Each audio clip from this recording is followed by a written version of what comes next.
جن کے بلند مستول بادبانوں سے بالکل خالی تھے۔ بعض پر بادبان بھی نظر آ رہے تھے۔ دریا پر لکڑی کے تختوں کا ایک مضبوط پل بنا ہوا تھا۔ تمام کشتیوں اسی پل سے بندھی ہوئی تھی۔ میں کافی دیر تک ادھر ادھر دیکھتا رہا، پھر میں نے دوسری طرف دیکھنا چاہا تو تہذیب نے میری آنکھوں پر ہاتھ رکھ دیا۔ ارے میری آنکھوں پر ہاتھ کیوں رکھ رہی ہو؟ میں نے کہا۔ اس طرف دیکھنا منع ہے۔ آخر کیا بات ہے؟ میں نے اس کا ہاتھ آنکھوں سے ہٹا کر ہونٹوں پر رکھتے ہوئے کہا۔ بس میں جو منع کر رہی ہوں، تہذیب نے کہا اور شرمائے ہوئے انداز میں دوسری طرف مڑ گئی۔ میں نے ایک لمحے کے لیے تہذیب کو حیرت سے دیکھا اور پھر اس طرف دیکھنے لگا جدھر دیکھنے کے لیے اس نے مجھے منع کیا تھا۔ وہ دریا کا دوسرا کنارہ تھا اور گو وہاں سے صاف نظر نہیں آ رہا تھا، لیکن ذرا غور کرنے پر ساری صورتحال مجھ پر واضح ہو گئی تھی۔ اس کنارے پر پیراکی کرنے والوں کا ہجوم تھا۔ وہ بات جس کی وجہ سے تہذیب مجھے اس طرف دیکھنے سے روک رہی تھی یہ تھی کہ وہ سب کے سب فطری لباس میں تھے۔ انہیں دیکھ کر ابتدائی دور کے وحشی انسانوں کی یاد تازہ ہو جاتی تھی جسے اپنی ستر پوشی کا شعور ہی بالکل نہ تھا۔ تہذیب کی طرح مجھے بھی یہ بد تہذیبی پسند نہیں تھی، اس لیے میں اس کا ہاتھ پکڑ کر ٹیلے سے نیچے اتر آیا۔ کیا ہمیں بادبانی کشتی سے سفر کرنا ہوگا؟ میں نے اسے پوچھا۔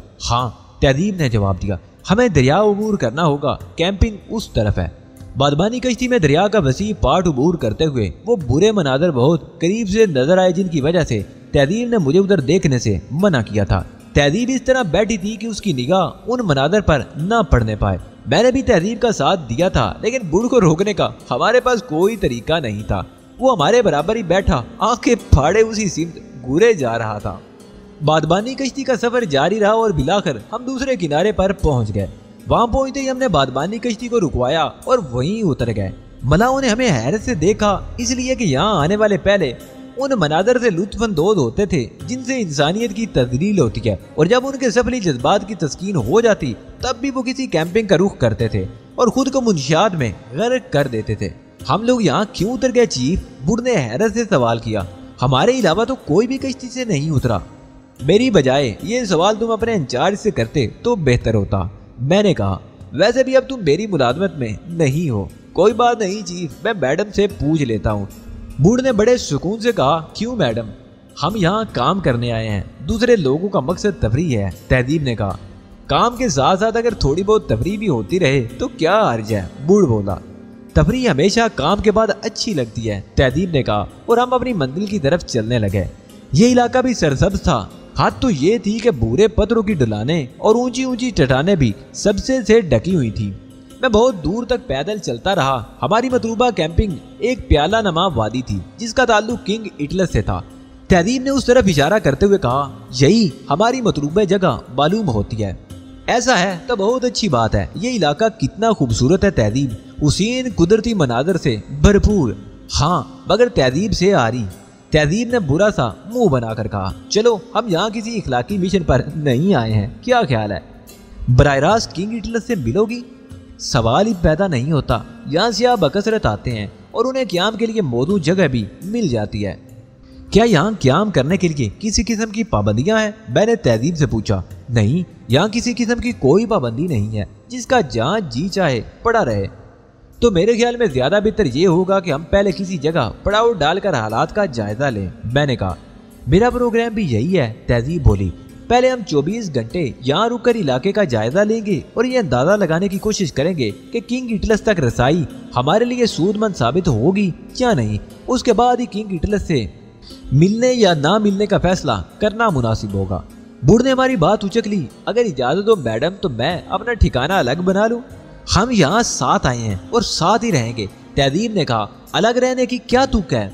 دراصل چیف کہتے ہیں کہ میں ہر وقت ان پر مسلط رہنے کی کوشش کرتا ہوں، جبکہ میری خواہش ہے کہ میں آپ لوگوں کو غربت کے زیادہ سے زیادہ مواقع مہیا کروں۔ کیا بکواس کر رہے ہو تم؟ تہذیب وسیلے لہجے میں بولی۔ ایک اچھے دوست کی حیثیت سے میرا بھی یہ فرض بنتا ہے میڈم۔ میں دیکھ چکا ہوں کہ آپ دونوں بہت کم ایک دوسرے سے قریب رہ پاتے ہیں۔ تہذیب نے وسیلے انداز میں بوڑھ کو دیکھا اور ہونٹ سکوڑ کر کہنے لگی، تم جہاں چاہو جا کر مر سکتے ہو۔ شکریہ میڈم، بہت بہت شکریہ، بوڑھ نے احتراماً جھک کر کہا اور ایک جانب دوڑتا چلا گیا۔ تہذیب ہنس پڑی۔ میں اور تہذیب آگے بڑھ گئے۔ کئی مقامات پر چھوٹے چھوٹے کیبن نظر آ رہے تھے جہاں سے منشیات سپلائی کی جاتی تھی۔ اس جگہ کافی بڑی چوبی عمارت بھی نظر آئی۔ اس کے علاوہ چھوٹے چھوٹے خیموں کا پورا شہر آباد تھا۔ ایسے لوگ بھی تھے جنہوں نے نیلے آسمان تلے قیام کرنے کو ترجیح دی تھی۔ بڑی ہوئی داڑھیوں، بکھری ہوئے بالوں، بے رونق چہروں اور بوسیدہ لباس والے لوگوں کے ٹھٹ لگے ہوئے تھے۔ عورتوں اور مردوں کے درمیان تمیز کرنا مشکل تھا تاوقتی کہ انہیں بہت غور سے نہ دیکھا جائے۔ تہذیب اور میں ان کے درمیان سے گزرتے ہوئے بلا کر اس جگہ پہنچ گئے جہاں سے خیمے کرائے پر حاصل کیے جا سکتے تھے۔ ہم نے ایک چھوٹی سی چھولداری معمولی کرائے پر لی اور ایک جگہ نصب کر لی۔ اطراف میں اور بھی بہت سی ایسی چھولداریاں بکھری ہوئی تھیں۔ چھولداری نصب کرنے کے لیے جو مقام ہم نے منتخب کیا تھا وہ قدرے بلندی پر تھا، اس لیے ہم وہاں سے خاصی دور تک کا نظارہ لے سکتے تھے۔ چھولداری نصب کرنے کے بعد ہم نے اس میں اپنے پاس موجودہ سامان سیٹ کر لیا۔ اس سامان میں ربر کے سفری بستر بھی تھے۔ ان بستروں کی افادیت سے انکار ممکن نہیں، وہ نہ ہوتے تو ہمیں کھردری زمین پر شب بسری کرنے پر مجبور ہو جانا پڑتا۔ میں تو خیر گزارا کر ہی لیتا، مگر تہذیب کے لیے کھردری پتھریلی زمین پر سونا ممکن نہیں تھا۔ یہاں کتنی گھٹن ہے علی، تہذیب نے کہا۔ فضا میں طرح طرح کی بدبو چکراتی پھر رہی ہے، اس کے علاوہ یہاں اور کیا ہو سکتا ہے؟ سیاحوں کی جو بھیڑ دکھائی دے رہی ہے انہیں منشیات کی کششی تو یہاں کھینچ کر لائی ہے، اور جہاں منشیات کا اتنا کثیر استعمال ہو وہاں خوشبوؤں کا کیا کام؟ اگر یہ یہاں نشے باز نہ ہوتے تو یہاں کی فضا بہت خوشگوار محسوس ہوتی، مگر ان کمبختوں نے اتنی پرفضا جگہ کو کس قدر خراب کر کے رکھ دیا ہے۔ لیکن یہاں جو رونق نظر آ رہی ہے تہذیب، وہ بھی انہی نشے بازوں کے دم سے ہے، میں نے کہا۔ پہاڑ میں گئی ایسی رونق، تہذیب نے برا سا منہ بنا کر کہا۔ ایسی رونق سے تو بے رونقی ہی اچھی ہے۔ تم پھر بہک رہی ہو تہذیب، میں نے اسے ٹوکا۔ ہم یہاں ایک کام سے آئے ہیں، لوگوں کی بری عادتیں سنوارنے کے لیے نہیں آئے ہیں۔ کام تو ہوتا ہی رہے گا علی، لیکن میری سمجھ میں نہیں آتا کہ ان لوگوں کی آوارہ گردی کا راز کیا ہے۔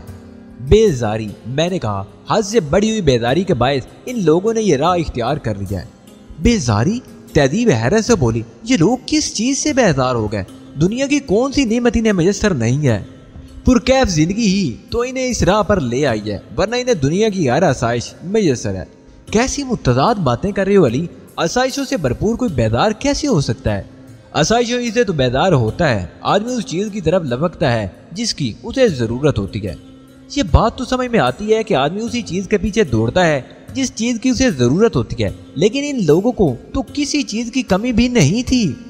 ان لوگوں کو مصائب کی ضرورت تھی، بے زر و سامانی کی زندگی میں ان کے لیے بے حد کشش تھی، تبھی تو یہ سارے تعیشات پر لات مار کر اس بے زر و سامانی کی زندگی کی طرف نکل آئے ہیں۔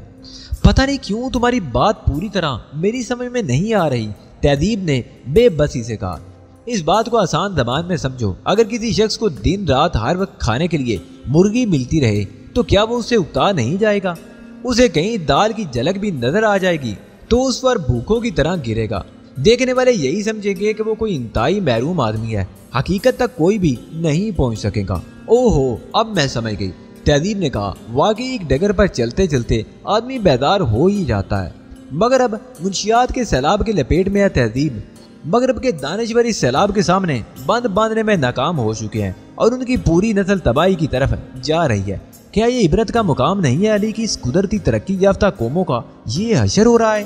بالکل ہے، میں نے کہا، اور غور طلب بات یہ ہے کہ یہ ساری حالت ترقی یافتہ قوموں ہی کے حصے میں کیوں آئی؟ کیا اس کی وجہ یہی نہیں کہ یہ اپنی پرتعیش زندگی سے بیزار ہو چکے ہیں؟ نہیں تہذیب، پرسکون زندگی سے اس حد تک بیداری نہ سمجھ میں آنے والی بات ہے۔ تم کیسی باتیں کر رہے ہو علی؟ تہذیب حیران ہو کر بولی۔ کچھ ہی دیر قبل یہی بات ثابت کرنے کے لیے تم اپنا سارا زور صرف کیے دے رہے تھے، اور اب جب کہ میں تمہاری بات سے متفق ہو چکی ہوں تو تم خود ہی اپنی بات کی تردید کر رہے ہو۔ پہلے جو کچھ میں نے کہا وہ صرف ایک امکانی جائزہ تھا، ورنہ حقیقت تو کچھ اور ہی ہے۔ تمام دن کی تھکن کے بعد اب ذہن اس قابل نہیں رہا کہ کوئی پیچیدہ بات سمجھ سکوں، لہذا جو کچھ کرنا چاہتے ہو صاف صاف کہو۔ ان لوگوں کا اصل مسئلہ توازن ہے تہذیب، جہاں توازن نہیں ہوگا وہاں خرابیاں ضرور جنم لے گی، اس لیے ہمارے مذہب نے توازن پر بہت زیادہ زور دیا ہے۔ ترک دنیا کی بھی ممانعت اور ترک دین تو خیر بہت ہی بڑا گناہ ہے، مگر پر جو تباہی نازل ہوئی ہے اس کی سب سے بڑی وجہ یہی ہے کہ یہ عدم توازن لوگ ہیں، انہوں نے اپنی پوری توجہ مادی ترقی پر صرف کر دی۔ نتیجہ یہ ہوا کہ یہ روحانی دیوالیہ پن کا شکار ہوتے چلے گئے۔ مادیت کے ساتھ ساتھ یہی مصیبت ہے کہ اسے بظاہر ہر چیز حاصل کی جا سکتی ہے، مگر کوئی ایک بھی باطنی چیز حاصل نہیں کی جا سکتی۔ اور روحانیت کا کمال یہ ہے کہ اس میں باطن مضبوط ہوتا ہے اور انسان ظاہری چیزوں سے خود بخود بے نیاز ہوتا چلا جاتا ہے۔ جس شخص کو سکون کی زندگی میسر ہوگی، جو ہر طرح سے مطمئن ہوگا، وہ کبھی بے راہ روی پر نہیں جا سکتا۔ ان تمام باتوں سے ثابت ہوتا ہے کہ ان کے حالات زیادہ تر خراب ہی رہیں گے۔ تہذیب مجھے عجیب سی نظروں سے دیکھ رہی تھی۔ کیا یہ صرف تمہارا محض نظریہ ہے؟ اس نے کہا، کیا تم میرے تجزیے سے متفق نہیں ہو تہذیب؟ جو کچھ میں نے کہا ہے کیا اس میں اتنا وزن نہیں کہ تم میری باتیں تسلیم کر سکو؟ نظریاتی طور پر تمہاری ہر بات درست ہے علی، لیکن یہ بھی تو ہو سکتا ہے کہ ان لوگوں کے بھٹک جانے کی وجہ کچھ اور ہو۔ تہذیب ہچکچاتے ہوئے بولی۔ اسے تاریخ کے آئینے میں دیکھو تہذیب، ان لوگوں کی ترقی اور روحانی زوال کا نقطۂ آغاز وہ دور ہے جسے یورپ صنعتی انقلاب کے نام سے یاد کیا جاتا ہے۔ اس سے قبل مغربی اور مشرقی عورت میں بہت زیادہ فرق نہیں تھا، لیکن انقلاب کا دور شروع ہوتے ہی عورت باہر نکل آئی اور مردوں کے شانہ بشانہ کام کرنے لگی۔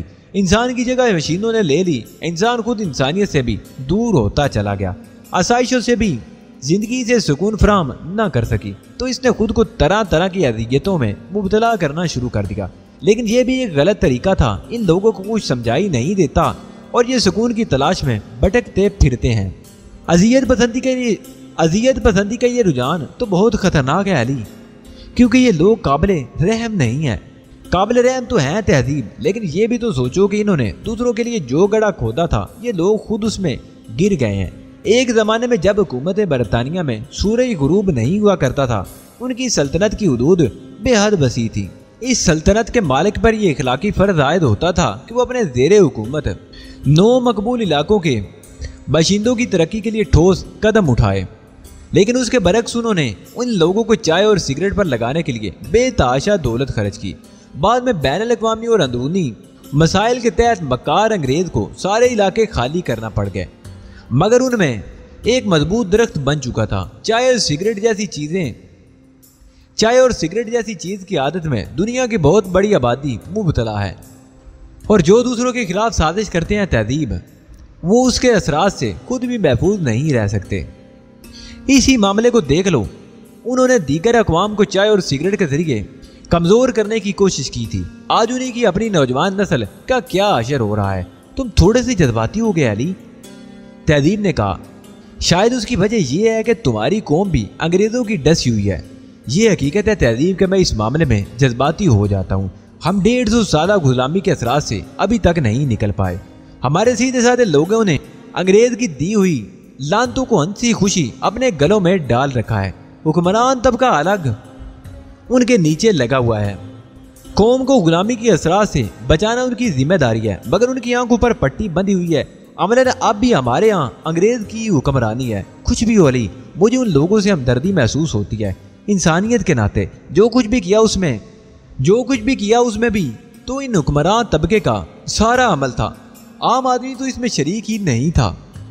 ہر جگہ یہی ہوتا ہے تہذیب، خواہ اس کی غلطیوں کی سزا عوام کو بھگتنا پڑی۔ میرے لہجے میں تلخی اتر آئی۔ ان کے ساتھ بھی یہی کچھ ہو رہا ہے، تو اس میں تعجب کی کون سی بات ہے؟ تم میرے آئیڈیل ہو علی، مگر مجھے افسوس ہو رہا ہے۔ ان قابل رحم لوگوں کے لیے تمہارا طرز فکر خاصا بے رحمانہ ہے۔ واقعی یہ قومیں ہمدردی کی مستحق نہیں ہیں۔ میں نے تندیہ لہجے میں کہا، یہ تو میں جنہوں نے ایٹم بم اور ہائیڈروجن بم جیسے بھیانک طیارے ایجاد کر کے پوری دنیا کے معصوم و بے گناہ لوگوں پر ناگہانی موت کے سائے مسلط کر رکھے ہیں، ان میں ان لوگوں کا کیا قصور ہے علی؟ اس کے ذمہ دار مٹھی بھر افراد ہے۔ ہر وہ شخص ذمہ دار ہے جو ایسی مہلک ایجادات کو اچھا سمجھتا ہے۔ مجھے بتاؤ تہذیب کے ڈی فوسٹر نے جو فارمولے چرائے ہیں، ان کے پیچھے پاگلوں کی طرح دوڑنے والے کن ممالک کے ایجنٹ ہیں؟ کیا کوئی ترقی پذیر ملک بھی اس چکر میں پڑا ہے؟ تم ٹھیک کہہ رہے ہو علی، لیکن اگر ڈی فوسٹر کے مسروقہ فارمولے کسی اور ملک کے ہاتھ لگ گئے تو کیا ہوگا؟ ویسے تو اس مشن کی انچارج تم ہو، تم اس سلسلے میں جو بھی قدم اٹھاؤ گی میں اس میں تمہارا ساتھ دوں گا، لیکن اگر کسی موقع پر تم نے اس مشن سے ہاتھ کھینچنے کی کوشش کی تو میں تم سے معذرت کر لوں گا۔ مسروقہ فارمولے کسی بھی قیمت پر حاصل کرنے کے بعد ہی میں کوئی اور کام کر سکوں گا۔ تم نے یہ کیسے سمجھ لیا کہ میں اس کیس سے ہاتھ اٹھا سکتی ہوں؟ تہذیب نے حیرت سے پوچھا۔ میں جانتا ہوں کہ تم بھی پیچھے ہٹنے والی نہیں ہو، میں نے مسکرا کر کہا۔ میں نے تو صرف مفروضے کے طور پر یہ بات کہی تھی۔ میں خاصی تھکن محسوس کر رہی ہوں علی، تہذیب ایک بستر پر دراز ہوتے ہوئے بولی۔ کیا خیال ہے کچھ دیر آرام نہ کر لیں؟ سفر میں تھکن تو ہو ہی جاتی ہے، میں بھی تھکاوٹ محسوس کر رہا ہوں، لیکن میری یہ تھکن آرام کرنے سے نہیں، کچھ دیر کھلی ہوا میں گزارنے سے دور ہوگی۔ تم آرام کرو، میں ذرا باہر گھوم پھر آؤں۔ تہذیب نے آنکھیں بند کر لی اور میں چھولداری سے باہر نکل آیا۔ سورج مغرب کی طرف جھک چلا تھا، شام اتر آئی تھی اور سرسبز میدانوں میں چرس کے کثیف دھوئیں کے مرغولے فضا میں چکراتے پھر رہے تھے۔ ہر طرف سے طرح طرح کے نشوں کی بو آ رہی تھی، اندر کی بنسبتاً باہر زیادہ گھٹن تھی۔ میں درمیانہ رفتار سے ان کے قریب سے گزرنے لگا۔ ان میں سے پیشتر تو نشے میں مدہوش تھے، دنیا و مافیا سے بے خبر تھے، ورنہ میرا ارادہ تھا کہ کنگ اٹلس کے بارے میں معلومات حاصل کرنے کی کوشش کروں گا، لیکن اب میں نے اپنا ارادہ ملتوی کر دیا تھا۔ یہ کام بعد میں بھی کسی اور ذریعے سے بھی ہو سکتا تھا۔ میں چاروں طرف دیکھتا ہوا چل رہا تھا۔ کوشش یہ تھی کہ ہر شخص پر کم از کم ایک سرسری نظر ضرور پڑ جائے۔ ایک امید تھی شاید کہیں کوئی کام کا آدمی نظر آ جائے۔ دفعتاً میرے پیروں سے کوئی چیز ٹکرائی اور میں سنبھلنے کی انتہائی کوشش کرنے کے باوجود لڑکھڑاتا ہوا چند قدم آگے جا گرا۔ میں منہ کے بل گرا اور اگر میں نے ہاتھ نہ ٹیک دیے ہوتے تو کم از کم میری نکسیر تو ضرور پھوٹ گئی ہوتی۔ دیکھ کر نہیں چلتے، اندھے ہو گیا؟ میں نے اپنے عقب سے ایک داڑ سنی اور پھرتی کے ساتھ اٹھ بیٹھا۔ میں نے پلٹ کر دیکھا، وہ 4 افراد تھے جو اپنے الیوں ہی سے گنڈے معلوم ہو رہے تھے۔ وہ سب جینز اور جیکٹ میں ملبوس تھے، جسمانی طور پر توانا تھے اور سب کے ہاتھوں میں بیئر کے ٹین تھے۔ میں سمجھ گیا کہ کنگ اٹلس کے پالتو لفنگے تھے اور ان میں سے ایک نے جان بوجھ کر مجھے گرایا تھا۔ میں ان چاروں کو پہلے نہیں دیکھ سکا تھا، اس لیے کہ اس وقت میں دوسری طرف دیکھ رہا تھا۔ میری اس بے خبری سے فائدہ اٹھا کر ان میں سے ایک نے مجھے گرا دیا تھا۔ میں کھڑا ہو گیا، وہ سب مجھے ہی گھور رہے تھے۔ میں اندھا نہیں ہوں، میں نے پرسکون لہجے میں کہا، تم نے جان بوجھ کر مجھے گرایا ہے۔ میں نے گھنی مونچھوں والے اس شخص کو گھورا جس پر مجھے شک تھا کہ مجھے گرانے کی حرکت اسی نے کی ہے۔ بکواس کرتا ہے، گھنی مونچھوں والا گرجا، الزام لگاتا ہے۔ تجھے معلوم نہیں کہ تو کس سے گفتگو کر رہا ہے؟ ہاں، مجھے نہیں معلوم کہ تم کون ہو، میں تو یہاں اجنبی ہوں، ایک سیاح ہوں۔ سیاہ کے بچے، تجھے اپنی اس حرکت کی معافی مانگنے پڑے گی۔ ٹونی پر الزام لگانے والے اپاج ہو جایا کرتے ہیں، میں نے کسی پر کوئی الزام نہیں لگایا۔ میں نے کہا، اس کے برعکس تم نے مجھ پر الزام لگایا ہے۔ بہت نڈر معلوم ہوتا ہے، کیسے چبا چبا کر باتیں کر رہا ہے، ٹونی نے اپنے ساتھیوں کی طرف دیکھ کر کہا۔ مارو سالے کو، ان میں سے ایک نے، جس کے بائیں گال پر چاقو کا گہرا زخم نظر آ رہا تھا، بیئر کے ٹن سے ایک طویل گھونٹ لے کر کہا اور خالی ٹن بے پرواہی سے مجھ پر اچھال دیا۔ میں نے اپنا چہرہ تیزی سے ایک طرف نہ جھکا لیا ہوتا تو بیئر کا ٹن میرے منہ پر پڑتا۔ میں تجھے ایک موقع اور دے رہا ہوں، معافی مانگ لے ورنہ اس خوبصورت چہرے کا برتھا بنا دوں گا، ٹونی غرایا۔ غلطی میری ہوتی تو ضرور معافی مانگ لیتا، مگر غلطی میری نہیں ہے، بلکہ زیادتی تم نے کی ہے۔ تو لاتوں کا بھوت معلوم ہوتا ہے، باتوں سے نہیں مانے گا، اس نے کہا اور کھڑا ہو گیا۔ اس کے تینوں ساتھی یوں بے تعلقی سے بیٹھے تھے جیسے اس کا اس معاملے سے کوئی تعلق ہی نہ ہو۔ اطراف میں بکھرے ہوئے ہیپی تو پہلے ہی اپنی کھال میں مست تھے، انہیں اس سے کوئی غرض نہیں تھی کہ اس کے گرد و پیش کیا ہو رہا ہے۔ میں جا رہا ہوں، دفعتاً میں نے بلند آواز سے کہا اور دوسری طرف جانے کے لیے مڑ گیا، مگر میں چند قدم سے زیادہ نہ چل سکا۔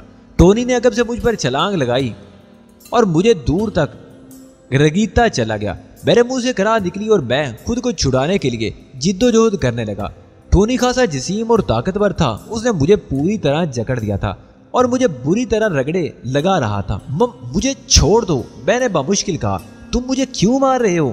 تو نے ٹونی کے ساتھ بدتمیزی کی ہے اور تجھے اس کی سزا ضرور ملے گی۔ اس نے میری گدی پر ایک زوردار گھونسا رسید کیا اور میری آنکھوں کے سامنے ستارے ناچ کر رہ گئے۔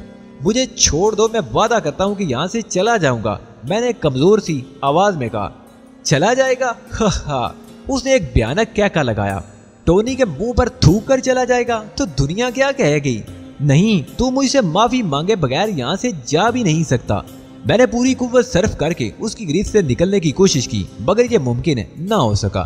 میں نے اس کی طاقت کا غلط اندازہ لگایا تھا۔ اس کا جسم کسی چٹان کی طرح ٹھوس تھا اور وہ طاقت کا چشمہ معلوم ہو رہا تھا۔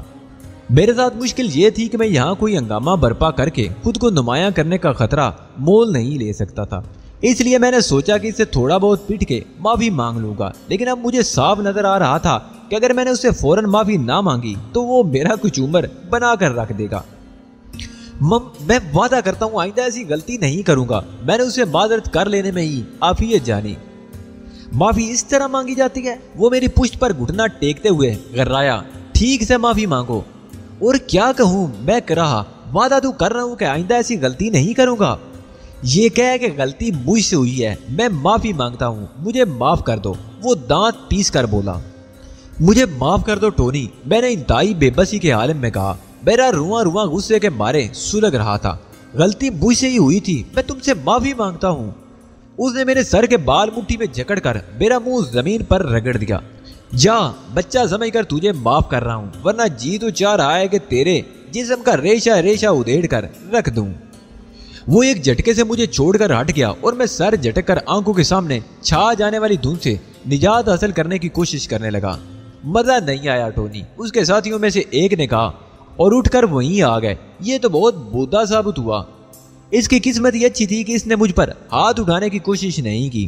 ٹونی نے نفرت سے ایک طرف تھوکتے ہوئے کہا، ورنہ یہ اپنے پیروں پر چل کر نہیں جا سکتا تھا۔ میں بدقت تمام اپنے پیروں پر کھڑا ہونے میں کامیاب ہوا۔ ٹونی نے بڑی بے دردی سے مجھ پر تباہ آزمائی کی تھی۔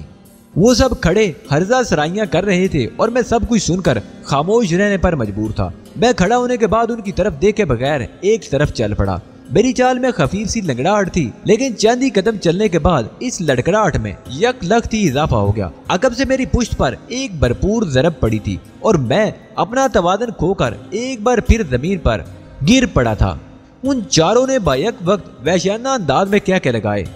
پھر میں نے اٹھنے میں بہت تیزی دکھائی۔ غصے کی ایک شدید لہر نے میرے وجود کو اپنی گرفت میں لے لیا تھا۔ میرا جی چاہا کہ ان چاروں پر جپٹ پڑوں، لیکن میرے پیروں میں مصلیت کی زنجیریں پڑی ہوئی تھی۔ غصے کی لہر کو میں نے اپنے دماغ تک نہیں پہنچنے دیا تھا۔ پھرتیلا تو بہت ہے، ان میں سے ایک ہنس کر بولا۔ اٹھنے میں کتنی تیزی دکھائی ہے۔ معلوم ہوتا ہے ٹونی نے اس کی پٹائی ٹھیک سے نہیں کی، ورنہ یہ اتنی تیزی کبھی نہ دکھا پاتا۔ ایک اور گنڈے نے میری طرف منہ کر کے کہا۔ ٹونی کی آنکھوں میں حیرت بھی تھی۔ میری جگہ کوئی اور ہوتا تو اتنی مار کھانے کے بعد یقیناً بے ہوش ہو گیا ہوتا، جبکہ میں اپنے پیروں پر کھڑا تھا اور یہ چیز اسے حیران کر دینے کے لیے بہت تھی۔ جوان آدمی ہے نا، اس لیے اس وقت مار سہ گیا۔ صبح جب اٹھے گا تو اس کا جوڑ درد کر رہا ہوگا۔ ٹونی نے کندھے جھٹک کر کہا، تم لوگ آخر کیوں میرے پیچھے پڑ گئے ہو؟ میں نے روح دینے والی آواز میں کہا، مجھے جانے کیوں نہیں دیتے؟ میں نے تمہارا آخر کیا بگاڑا ہے؟ جاؤ، تم چلے جاؤ۔ ٹونی میرے طرف بڑھتے ہوئے بولا، اب تمہیں کوئی کچھ نہیں کہے گا۔ میں ایک بار پھر جانے کے لیے پلٹنے لگا، لیکن ابھی میں پوری طرح پلٹنے بھی نہیں پایا تھا کہ ٹونی کا بھرپور تھپڑ میرے گال پر پڑا اور میں کسی درخت کے کٹے ہوئے تنے کی طرح زمین پر گر پڑا۔ اس بار میری آنکھوں کے سامنے گہرا اندھیرا چھا گیا، مگر میرے ہوش و حواس زائل نہیں ہوئے تھے۔ ان چاروں کے وحشیانہ کہہ کے میری سماعت کو تکلیف دے رہے تھے۔ یہ تھپڑ اس بات کی علامت ہے کہ میں نے تمہیں معاف کر دیا ہے، ٹونی کی نفرت انگیز آواز سنائی دی، مگر میں نے دم سادے رکھنے میں ہی عافیت جانی۔ ان بدماشوں کی فطرت اچھی طرح سمجھ میں آ گئی تھی۔ وہ کسی کمزور شخص کی بے بسی سے لطف اندوز ہونے والے لوگ تھے، شفاق اور بے رحم۔ لیکن سوال یہ تھا کہ صرف میں ہی ان کا نشانہ کیوں بنا؟ وہاں میرے علاوہ ہزاروں لوگ اور بھی تھے، انہوں نے کسی اور کے ساتھ یہ حرکت کیوں نہیں کی؟ اگر یہ اتفاق تھا تو بڑا ناقابل یقین قسم کا اتفاق تھا، اور اگر اس کے پیچھے کوئی اور مسئلہ تھا تو یہ بے حد خطرناک بات تھی۔ اس کا مطلب تھا کہ میری اور تہذیب کی یہاں آمد بھی راز نہیں رہی۔ مجھے بے حس و حرکت پڑے دیکھ کر وہ لوگ وہاں سے رخصت ہوئے تو میری جان میں جان آئی۔ کچھ دیر یوں ہی پڑے رہنے سے میری توانائیاں قدرے بحال ہو گئی تھی۔ میں نے اٹھ کر کپڑے جھاڑے اور اپنا بگڑا ہوا اولیا ممکنہ حد تک درست کرنے کے بعد وہاں سے چل پڑا۔ دوسروں کے گول پہلے ہی کی مانند نشے میں بدمست تھے، انہوں نے شاید آنکھ اٹھا کر دیکھنے کی زحمت تک گوارا نہ کی ہوگی کہ میرے ساتھ کیا ہوا ہے۔ اگر دیکھا بھی ہوگا تو قطعی بے تعلقی کے ساتھ۔ انہیں اپنے اور اپنے نشے کی سوا دنیا کی کسی اور چیز سے کوئی غرض نہیں تھی۔ میں کسی ہارے ہوئے جواری کی طرح بوجھل قدموں سے چل رہا تھا۔ میں ادھر ادھر بھی دیکھ نہیں رہا تھا۔ ان نشے بازوں سے کسی قسم کی مدد کی توقع رکھنا بدترین حماقت ہوتی۔ میں کچھ ہی دور گیا ہوں گا کہ دفتن میری سماج سے ایک حسین نسوانی آواز ٹکرائی، تم کہاں جا رہے ہو نوجوان؟ یہاں آؤ، کچھ دیر میرے پاس بھی بیٹھو۔ میں نے نگاہ اٹھا کر آواز کی سمت دیکھا۔ وہ اپنی آواز کی طرح خود بھی بے حد حسین تھی اور اس کا مخاطب میں ہی تھا۔ وہ ایک ٹیلے پر بیٹھی متوقع نگاہوں سے میری طرف ہی دیکھ رہی تھی۔ اس کے کھلے ہونٹ، شہد رنگ کے بال اس کے شانوں پر بکھرے ہوئے تھے، جن پر اس کے عقب سے ڈوبتے ہوئے سورج کی نارنجی کرنیں پڑنے سے اس کا رنگ اور بھی نکھرا نکھرا سا معلوم ہو رہا تھا۔ اس کی آنکھوں کی رنگت نیلی تھی اور اس کی جلد کی سفید رنگت سورج کی کرنوں کی وجہ سے ہلکے گلابی رنگ کی معلوم ہو رہی تھی۔ اس کے نیم و لبوں پر استقبالیہ مسکراہٹ سجی تھی۔ میں نے ایک لمحے کے لیے کچھ سوچا اور پھر اس کی طرف بڑھ گیا۔ غالباً تم نے مجھے ہی آواز دی تھی، میں نے اس کے نزدیک پہنچ کر کہا، مگر ہم ایک دوسرے سے واقف تو نہیں ہیں شاید۔ کوئی بات نہیں، وہ مسکرائی، ضروری تو نہیں ہے کہ ہم ہمیشہ اجنبی ہی رہیں، کچھ دیر بعد یہ اجنبیت ختم بھی ہو سکتی ہے۔ آؤ بیٹھو۔ اس نے ذرا سا کھسک کر میرے لیے جگہ بنائی۔ تم کتنے روز سے نہیں نہائی ہو؟ میں نے اس کے برابر بیٹھتے ہوئے پوچھا۔ میں ایک ہیپی ہوں، اور ایک ہیپی کو اپنے جسم سے زیادہ اپنی روح کی صفائی کی فکر رہتی ہے۔ اوہو، میں نے شاید غلط سوال کر لیا، میں نے بکلا کر کہا۔ میں ہیپیزم کے بارے میں لیکچر سننے کے موڈ میں ہرگز نہیں تھا۔ تم یہ بتاؤ کہ تم نے مجھے کیوں بلایا تھا؟ ویسے ہی بلا لیا تھا، اکیلے بور ہو رہی تھی، تم بھی اکیلے ہی نظر آئے، اس لیے آواز دے کر بلا لیا۔ میں نے اسے بے اعتباری سے دیکھا، میرے علاوہ اور بھی تو بہت سے لوگ تنہا ہو گئے۔ میں نے کہا، پھر میں ہی کیوں؟ دراصل مجھے تم سے ہمدردی محسوس ہونے لگی تھی۔ وہ جھجکتے ہوئے بولی، میں نے تمہیں ٹونی کے ہاتھوں پٹتے دیکھا تھا۔ اوہ، تو یہ بات ہے، میں نے دل میں سوچا اور مجھے پتہ نہیں اس سے دلچسپی پیدا ہوگی۔ کیا تم ٹونی سے واقف ہو؟ میں نے پوچھا۔ ٹونی اور اس کے ساتھیوں سے کون واقف نہیں ہے؟ یہاں انہی لوگوں کی تو حکومت ہے۔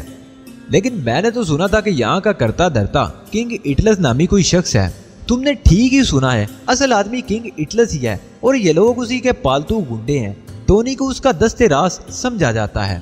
تم یہاں کب سے مقیم ہو؟ ایک ہفتے سے زیادہ ہو گیا ہے شاید، اس نے کہا۔ اور یہ بات تم کیوں پوچھ رہے ہو؟ میں جاننا چاہ رہا تھا کہ انہوں نے میری ہی پٹائی کیوں کی؟ یہاں اور بھی تو بہت سے لوگ موجود ہیں، اور پھر میرا تو قصور بھی کوئی نہیں تھا۔ روزانہ ہی کوئی نہ کوئی ان کا نشانہ بنتا ہے۔ عام لوگوں کو بے ہوش کرنے کے لیے ہی تو ٹونی کا ایک ہی ہاتھ کافی ہوتا ہے۔ مجھے تو تم پر حیرت ہے کہ اگر تم اپنے پیروں پر کیسے چل رہے ہو؟ جانتی اس نے خود ٹانگ اڑا کر مجھے گرایا تھا اور اس کے بعد مجھ پر الزام لگانے لگا کہ میں نے اسے ٹھوک کر ماری ہے۔ ایسی حرکتیں کرنا اس کا معمول ہے، خود ہی دوسروں سے چھیڑ چھاڑ کرتا ہے، اور اگر کوئی احتجاج کرے تو اس کی شامت آ جاتی ہے۔ واہ، یہ بھی کوئی بات ہوئی، میں نے وسیلے لہجے میں کہا۔ یہ تو کھلی ہوئی دھاندلی ہے، میں کنگ اٹلس سے شکایت کروں گا۔ کنگ اٹلس تک پہنچو گے کیسے؟ وہ میرے چہرے کے سامنے ہاتھ نچا کر بولی۔ کیوں؟ کیا وہ کسی سے نہیں ملتا؟ میں نے اسے کہا۔ معلوم نہیں، وہ بے پرواہی سے بولی۔ میں نے اسے کسی سے ملتے نہیں دیکھا، اور پھر وہ تنہا تو ہوتا ہی نہیں، اس کے باڈی گارڈ ہر وقت اس کے ساتھ رہتے ہیں۔ کوئی بات نہیں، میں سر ہلا کر بولا، بس وہ ایک بار مجھے نظر آ جائے، پھر تم دیکھنا کیسی شکایت کرتا ہوں اس ٹونی کے بچے کی۔ میرا مشورہ مانو تو جو کچھ ہوا اسے بھول جانے کی کوشش کرو، کیونکہ تمہارے حق میں یہی بہتر ہوگا۔ تو کیا میں اپنے خلاف ہونے والے ظلم پر احتجاج بھی نہ کروں اور ان لوگوں کا جو جی چاہے کرتے پھریں؟ ہاں، اس نے سنجیدگی سے کہا، وہ بڑے شفاق لوگ ہیں۔ اگر تم اس حماقت کے مرتکب ہوئے تو میرا اندازہ ہے کہ اس کے بعد وہ تمہیں زندہ نہیں چھوڑیں گے۔ دیکھا جائے گا، میں نے بے پرواہی سے کہا۔ اس بار تو میں نے ٹونی کا لحاظ کر لیا ہے، لیکن اب اگر وہ مجھ سے الجھا تو میں اسے مزہ چکھا دوں گا۔ وہ کھل کھلا کر ہنس پڑی۔ ہاں، تم ایسے ہی سورما نظر آتے ہو، دیکھ لینا، میں نے بھننا کر کہا۔ ابھی تو تم میرا مذاق اڑا رہی ہو، تم دیکھنا کہ میں اس کا کیا حشر کروں گا اگر وہ مجھ سے الجھا تو۔ مجھے افسوس ہوگا، وہ طویل سانس لے کر بولی۔ کس بات کا افسوس ہوگا؟ میں نے اس سے پوچھا۔ کتنا دلکش چہرہ ہے، وہ مجھے غور سے دیکھتے ہوئے بولی۔ خدا جانے ان سے پٹنے کے بعد پہچانے جانے کے قابل بھی رہو گے یا نہیں؟ تو تمہیں کیوں افسوس ہوگا؟ میں نے جھنجھلانے کی اداکاری کی۔ تم کون سی میری رشتہ دار ہو؟ رشتہ داری تو دور کی بات ہے، میں تو تمہارے نام تک سے واقف نہیں ہوں۔ معلوم نہیں کون ہو تم؟ ہیپی تو ہرگز نہیں ہو، نشے کے عادی بھی معلوم نہیں ہوتے۔ تم نے اپنے بارے میں کچھ بتایا ہے جو میں بتاؤں؟ میں نے پھاڑ کھا جانے والے انداز میں کہا، مگر اس کی بات پر میرے کان ضرور کھڑے ہو گئے تھے۔ میں خود کو نمایاں نہیں کرنا چاہتا تھا، مگر میں نمایاں کر چکا تھا۔ میں نے اس پہلو پر تو غور کیا ہی نہیں تھا کہ ان کیمپوں کا رخ کرنے والے 100% نشے باز لوگ ہوتے ہیں۔ تفریحی وہاں کوئی نہیں آتا۔ ظاہر ہے اگر وہاں ایسا کوئی شخص دکھائی دے جو نشہ نہ کرتا ہو تو وہ خود بخود مشکوک نظر آ جائے گا۔ میں نے دل میں خدا کا شکر ادا کیا کہ میں ٹونی اور اس کے ساتھیوں سے نہیں الجھا تھا۔ میری خاموشی کی وجہ سے انہوں نے مجھے کوئی عام آدمی ہی سمجھا ہوگا، لیکن اگر میں ان سے الجھ پڑتا تو اس کے بعد اس کیمپ میں میرا رہنا ناممکن ہو جاتا۔ ناراض کیوں ہو رہے ہو؟ وہ ہنس کر بولی، میرا نام رومیلا ہے، تمہارا نام تمہاری طرح خوبصورت ہے۔ شکریہ، وہ ادائے بے نیازی سے بولی۔ آؤ تمہیں اپنی پھولداری میں لے چلوں۔ چلو، میں نے اٹھتے ہوئے کہا، لیکن تم کیا اکیلی رہتی ہو؟ تمہارے ساتھ کوئی اور نہیں ہے؟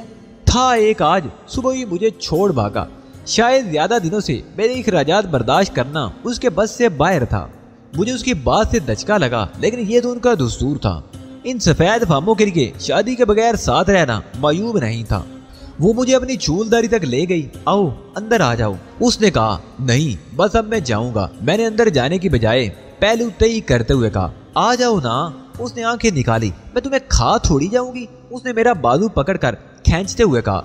میں ناچار اندر داخل ہو گیا۔ اس نے مجھے بیٹھنے کی پیشکش کی اور مجھے بیٹھنا ہی پڑا۔ میں تمہیں کیسی لگتی ہوں؟ اس نے مجھ سے پوچھا۔ میں تمہارے اس سوال کا مقصد نہیں سمجھا رومیلا۔ میں نے حیرت سے پلکیں جھپکائی۔ میرا مطلب ہے شکل و صورت اور جسم کے اعتبار سے کیا میں تمہیں اچھی نہیں لگتی؟ تم غیر معمولی طور پر حسین ہو، میں نے کہا، لیکن میں اب بھی نہیں سمجھ سکا کہ تم مجھ سے یہ سب کیوں پوچھ رہی ہو۔ کیا تم میرا قرب حاصل نہیں کرنا چاہتے؟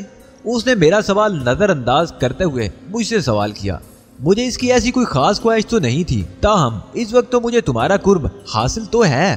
میں مکمل قرب کی بات کر رہی ہوں۔ تم اگر چاہو تو صرف 10 مارک کے عوض مجھے حاصل کر سکتے ہو۔ بکاؤ مال سے مجھے کوئی دلچسپی نہیں رہی رومیلا، میں نے تلخی سے کہا، خواہ وہ کتنا ہی پرکشش کیوں نہ ہو۔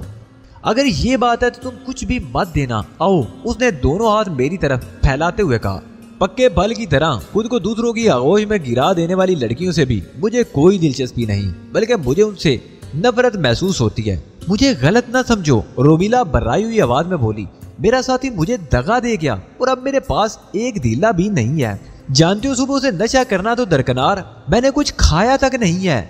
میں نے خود کو بر وقت سنبھال لیا۔ اس سے نصیحانہ گفتگو کر کے میں خود کو اس کی نظروں میں مشکوک کر دیتا، لہذا مجھے اس کے ساتھ ایسا رویہ رکھنا چاہیے تھا کہ وہ مجھے بھی کوئی آوارہ گرد ہی سمجھتی۔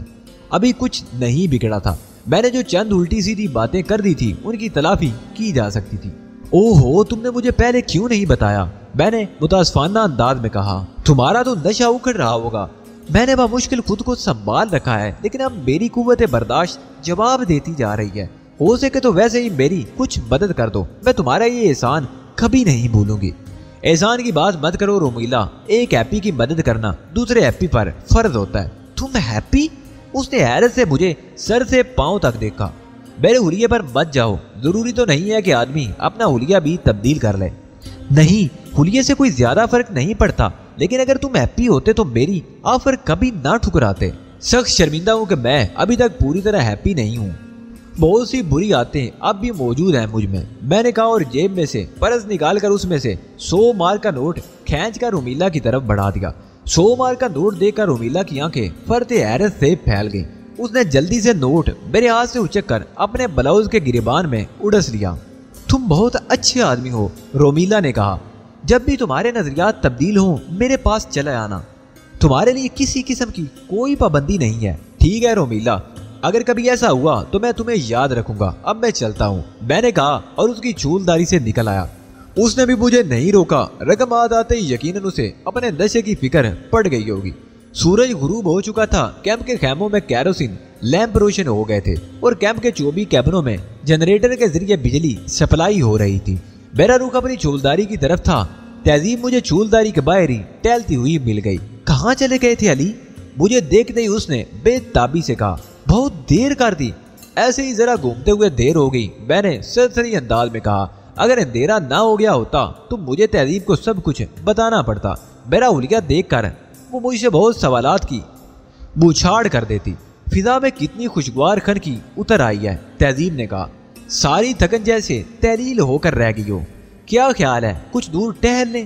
بہت نیک خیال ہے، میں نے کہا اور ہم دونوں ہاتھوں میں ہاتھ ڈالے ٹہلتے ہوئے ایک طرف چل دیے۔ رات تاریک تھی، چاند ابھی تک نہیں نکلا تھا، البتہ آسمان پر ستارے جھل ملا رہے تھے۔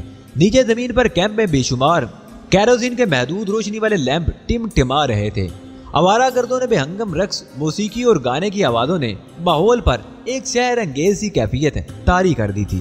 میں اور تہذیب ٹہلتے ہوئے کیمپ سے دور چٹانی سلسلے کے نزدیک پہنچ گئے۔